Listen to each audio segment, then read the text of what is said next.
Hi guys, gamma chemistry John के online platform के आपका स्वागत है। आज हम बात करने वाले हैं सॉलिड स्टेट के लेक्चर 3 की। प्रीवियस लेक्चर में हम बात कर चुके आणविक ठोस के दो टाइप्स की, और वो दो टाइप्स थे अध्रुवीय आणविक ठोस और ध्रुवीय आणविक ठोस की हम बात कर चुके। अध्रुवीय आणविक ठोस में अभिविकर्ण अध्रुवीय अणु होगा और ध्रुवीय में कैसा होगा, ध्रुवीय अणु होगा। दोनों की हमने बात की थी, दोनों में थोड़ा सा कंपैरिजन भी हमने देखा था। ध्रुवीय जो आणविक ठोस है वो जल में विलयशील होते हैं, जबकि अध्रुवीय आणविक ठोस है वो जल में विलयशील नहीं होते। ध्रुवीय आणविक ठोस के जो गलनांक क्वथनांक के मान है वो थोड़े से ज्यादा होते हैं अध्रुवीय आणविक ठोस की तुलना में। आपका जो अध्रुवीय आणविक ठोस है वो विद्युत का कुचालक होता है, आपका ध्रुवीय आणविक ठोस जो है वो भी विद्युत का कुचालक होता है। लेकिन जो ध्रुवीय आणविक ठोस है उसका जलीय विलयन विद्युत का सुचालक हो जाता है। चालकता की बात भी हम करेंगे, ठीक है। तो देखो, आज हम बात करने वाले हैं हाइड्रोजन बॉन्ड युक्त हाइड्रोजन बॉन्डेड मोलिकुलर सॉलिड की हम बात करने वाले हैं। अब सबसे पहले आपका क्लियर ये होना चाहिए ये हाइड्रोजन बॉन्ड होता क्या है। हाइड्रोजन बॉन्ड होता क्या है, ठीक है। हाइड्रोजन बॉन्ड आप लोग 11वीं क्लास में पढ़ चुके, सुन लो ध्यान से। देखो इधर, हाइड्रोजन बॉन्ड का नाम आते ही आपके दिमाग में फ्लोरीन, ऑक्सीजन, नाइट्रोजन, कभी कभार क्लोरीन भी बना लेता है, ये आना चाहिए। हाइड्रोजन का नाम आते ही, हाइड्रोजन बॉन्ड का नाम आते ही आपके दिमाग में आना चाहिए फोन ट्रिक हो गई एक तरीके से, फ्लोरीन, ऑक्सीजन और नाइट्रोजन। कभी कभी क्लोरीन भी बना लेता है हाइड्रोजन बॉन्ड, जब ये एरोमेटिक वलय के साथ जुड़ा होता है, ये भी बना लेता है। मेनली कौन बनाते हैं? फ्लोरीन, ऑक्सीजन और नाइट्रोजन। अब ये बनाते कैसे हैं वो आप लोग देखो। जैसे आपका HF है, हाइड्रोजन बॉन्ड होता क्या है, देखो ध्यान से। HF है, आपका दूसरा HF है, ठीक है। अब देखना ध्यान से, इस बॉन्ड में देख चुके हम पहले दो इलेक्ट्रॉन, ये दो इलेक्ट्रॉन हाइड्रोजन की तरफ जाएंगे या फिर फ्लोरीन की तरफ आएंगे, ये उस तरफ जाएंगे जिस एटम की जो इलेक्ट्रोनेगेटिविटी है वो ज्यादा है। और हम जानते हैं फ्लोरीन की जो इलेक्ट्रोनेगेटिविटी है वो हाइड्रोजन से क्या है भाई, ज्यादा है। तो यहां पे चार्ज कौन सा आया, डेल माइनस। यहां पे चार्ज कौन सा आया, डेल प्लस। सेम कहानी यहां पे है, यहां पे चार्ज कौन सा, डेल प्लस। यहां पे चार्ज कौन सा, डेल माइनस।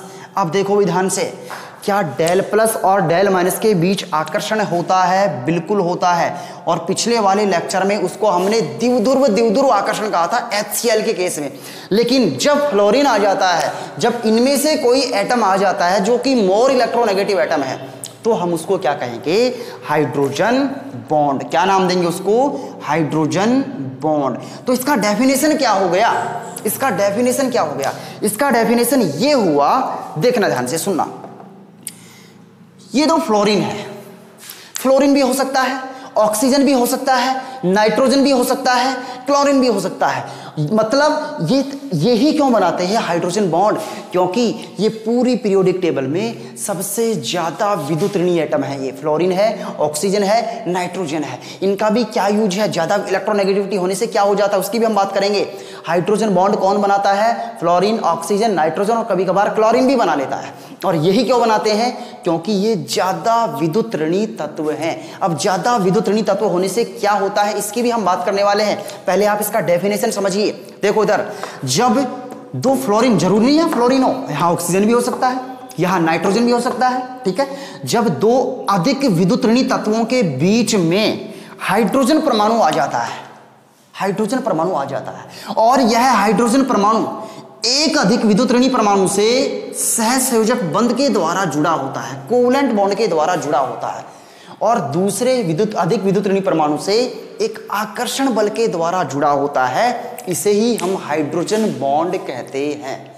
फिर से सुनना ध्यान से, जब हाइड्रोजन परमाणु दो अधिक विद्युत ऋणी तत्वों के बीच उपस्थित होता है, एक अधिक विद्युत ऋणी तत्वों से सहसंयोजक बंध के द्वारा जुड़ा होता है और दूसरे अधिक विद्युत ऋणी तत्वों से एक आकर्षण बल के द्वारा जुड़ा होता है, जिसे हम क्या कहते हैं, हाइड्रोजन बॉन्ड कहते हैं। अब देखना ध्यान से, दो अधिक विद्युत ऋणी तत्वों के बीच में होने से हाइड्रोजन बॉन्ड नहीं बनता। कंडीशन है इसकी, एक अधिक विद्युत ऋणी से सहसंयोजक बंध भी होना चाहिए, क्योंकि अगर ये सहसंयोजक बंध नहीं होगा तो यहाँ पे डेल प्लस नहीं आएगा, ये इलेक्ट्रॉन नहीं खींचेगा, यहाँ डेल माइनस नहीं आएगा और यहाँ डेल प्लस नहीं आएगा, तो इनके बीच आकर्षण नहीं होगा।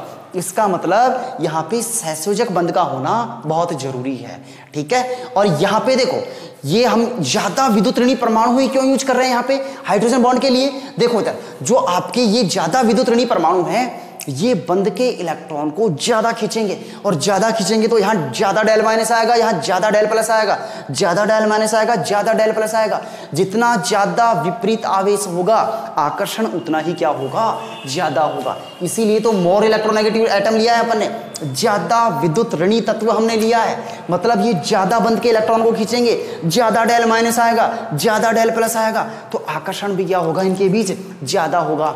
मतलब ये तो एक तरीके से द्विध्रुव आकर्षण बल का ही टाइप हो गया, लेकिन यहाँ पे आकर्षण कैसा है, ज्यादा है। और इसको नाम क्या दे दिया, हाइड्रोजन बॉन्ड। क्या नाम दे दिया इसको, हाइड्रोजन बॉन्ड। तो देखो हाइड्रोजन बॉन्ड आपके समझ आया।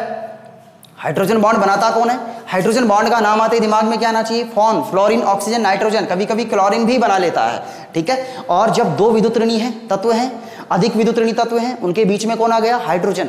एक से क्या बनाएगा, कोवलेंट बॉन्ड, सहसंयोजक बॉन्ड, और दूसरे से वो एक आकर्षण बल के द्वारा जुड़ा होता है, और इस आकर्षण बल को ही हम क्या कहते हैं, हाइड्रोजन बॉन्ड।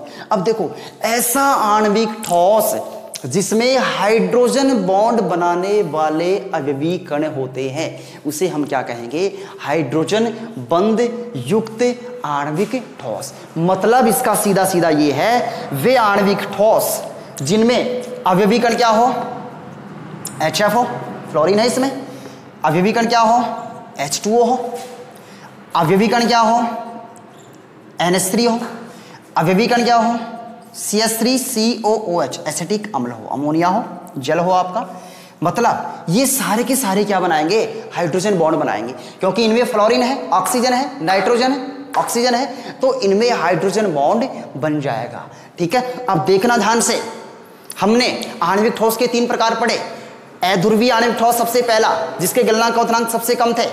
उसके बाद ध्रुवीय आणविक ठोस, उसमें थोड़ा सा आकर्षण बढ़ गया, गलनांक और क्वथनांक के मान भी क्या हो गए, बढ़ गए। अब हमने पढ़ा हाइड्रोजन बंध युक्त आणविक ठोस, यहाँ पे आकर्षण और भी बढ़ गया। इसका मतलब ये जो हाइड्रोजन बंध युक्त आणविक ठोस हैं, इनके गलनांक व क्वथनांक के जो मान हैं वो ध्रुवीय व अध्रुवीय आणविक ठोस से भी ज्यादा होंगे, ध्रुवीय व अध्रुवीय आणविक ठोस से भी ज्यादा होंगे, ठीक है। अब देखो इसमें अपन देखते हैं, इसमें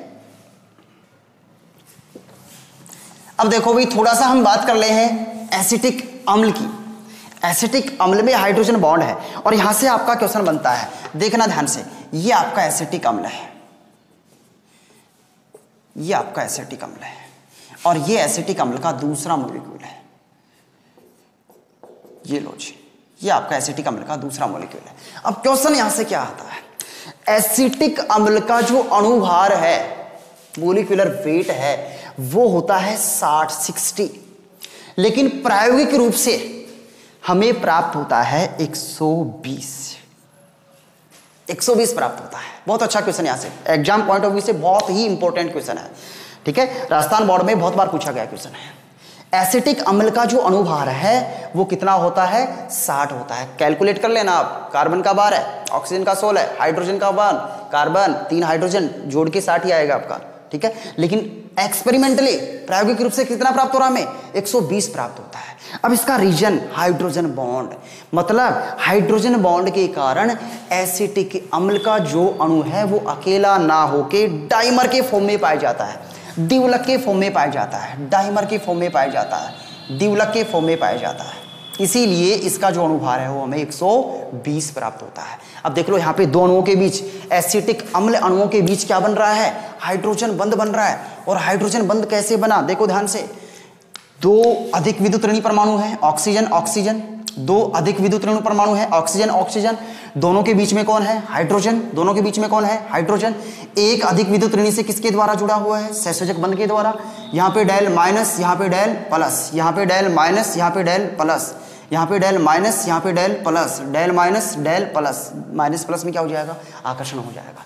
तो ये एसिटिक अम्ल, एसिटिक अम्ल में क्या है, ये hydrogen bond, hydrogen bond, acetic अम्ल में क्या है, ये हाइड्रोजन बॉन्ड। और इसी के कारण इसका अणुभार कितना हमें प्राप्त होता है, 120 हमें प्राप्त हो जाता है। अब देखो हाइड्रोजन बंध जो आणविक ठोस हैं ये भी सामान्य ताप पर ये भी द्रव अवस्था में होते हैं, लेकिन कम ताप पर ये ठोस अवस्था में भी पाए जाते हैं। ठीक है, ठोस अवस्था में ये परिवर्तित हो जाते हैं। तो ये आणविक ठोस का हमने तीनों टाइप हमने पढ़ लिया, ध्रुवीय आणविक ठोस, अध्रुवीय आणविक ठोस और आपका हाइड्रोजन बंध युक्त आणविक ठोस। अब देखो एक बहुत ही अच्छा क्वेश्चन हम लेकर आ रहे हैं और क्वेश्चन हमारा ये है कि, तो देखो ये आपका क्वेश्चन है और आपसे पूछा ये गया है कि ये जो आपको एग्जाम्पल दिए गए हैं इनमें से आपको ध्रुवीय आणविक ठोस पहचानना है, बताना है ध्रुवीय आणविक ठोस कौन सा है। एग्जाम में पूछा गया क्वेश्चन है प्रवेश ईयर में, तो आपको बताना है ध्रुवीय आणविक ठोस कौन सा है। तो देखो ठोस CO2, CO2 की हम बात कर चुके, CO2 की हम बात कर चुके। CO2 का डायपोल मोमेंट म्यू, द्विध्रुव आघूर्ण क्या होता है, 0, इसलिए ये कैसा अणु है, ये तो अध्रुवीय है, ये तो अध्रुवीय है, ये भी आपका ध्रुवीय आणविक ठोस नहीं है। ठोस NH3 देखो भी कैसा होता है, NH3 ऐसा होता है, ये आपका NH3 है। आयोडीन क्रिस्टल मतलब I2 है, I2 का क्रिस्टल है, आयोडीन का क्रिस्टल, सेम एटम है। यहाँ पे भी क्या, ये भी क्या हो जाएगा, अध्रुवीय। ग्रेफाइट में सारे क्या होते हैं, कार्बन होते हैं, कार्बन का स्वरूप है, सेम एटम है, ये भी क्या हो जाएगा, अध्रुवीय। और आपका कार्बन टेट्राक्लोराइड CH4 पीछे अपने पढ़ा था, CH4 वो भी क्या था, उसका द्विध्रुव आघूर्ण भी क्या था, 0, तो ये भी कैसा है, अध्रुवीय। इसका म्यू भी क्या होगा, 0। इसका मतलब यहाँ पे जो आपका ध्रुवीय आणविक ठोस है वो कौन सा कंपाउंड है, ठोस NH3। ये वाला आपका जो कंपाउंड है ये क्या है, आपका ध्रुवीय आणविक ठोस है। अगर मैं इसमें एक एग्जांपल और ऐड कर दूं SO2 का, तो ये भी आपका क्या हो जाएगा, ये भी आपका क्या हो जाएगा, ध्रुवीय आणविक ठोस। एक NH3 है, एक आपका SO2 है। तो ऐसे एग्जाम में आपका क्वेश्चन बनता है। ठीक है, तो अब हम बात करने वाले हैं आयनिक ठोस की, आयनिक ठोस की हम बात करने वाले हैं। तो देखना भाई ध्यान से, हमने आणविक ठोस पढ़ लिया, अब हम पढ़ने जा रहे हैं आयनिक ठोस, आयनिक सॉलिड, आयनिक ठोस, आयनिक सॉलिड। अब देखो ठोस हम जान चुके, ठोस हम जान चुके क्या है ठोस, ठोस क्या है, अवयवीकरण पास पास परबल अंतराणु का आकर्षण बल।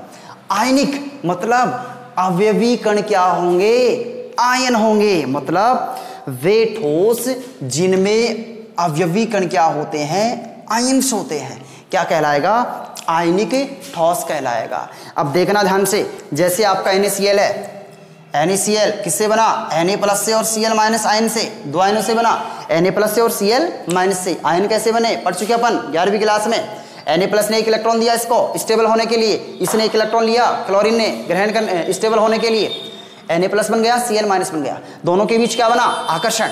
और इस आकर्षण को अपन परबल वैद्युत आकर्षण बल कहते हैं। सुनना ध्यान से, आयनिक ठोस में अवयवी कण क्या होते हैं, आयन्स होते हैं।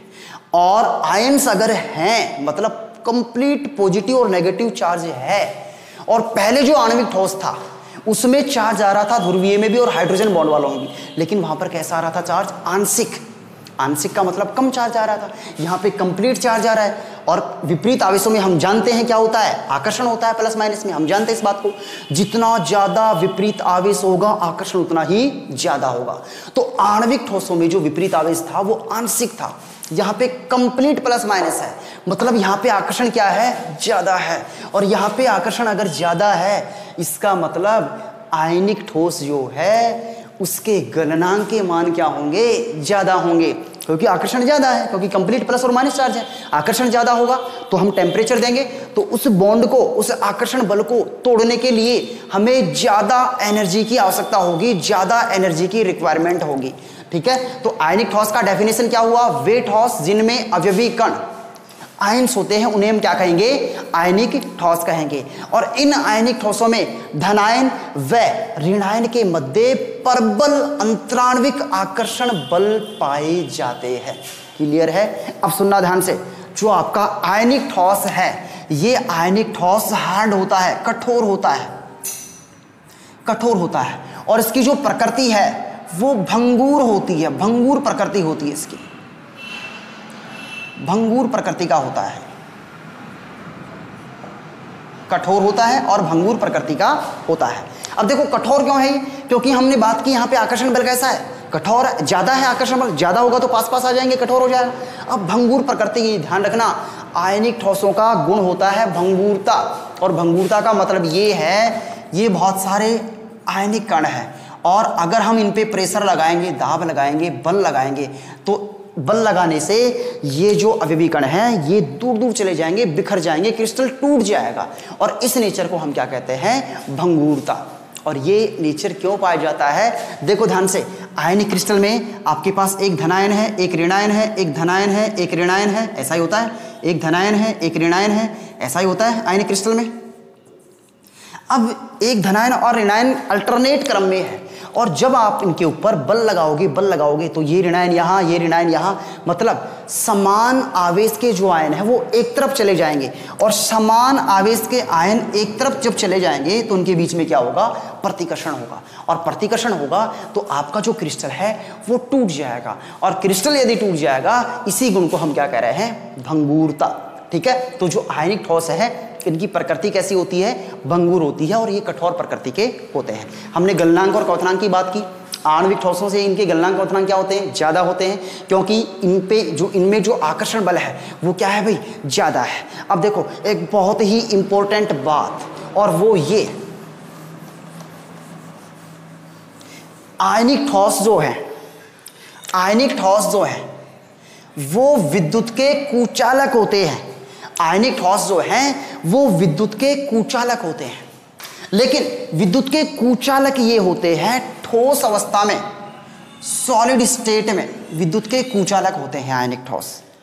सुनना ध्यान से, क्योंकि विद्युत चालकता के लिए दो चीजों का होना जरूरी है, इलेक्ट्रिक कंडक्टिविटी के लिए दो चीजों का होना जरूरी है, एक आपका फ्री इलेक्ट्रॉन, एक आपका है फ्री इलेक्ट्रॉन, और दूसरा आपका है फ्री आयन, इनका होना जरूरी है।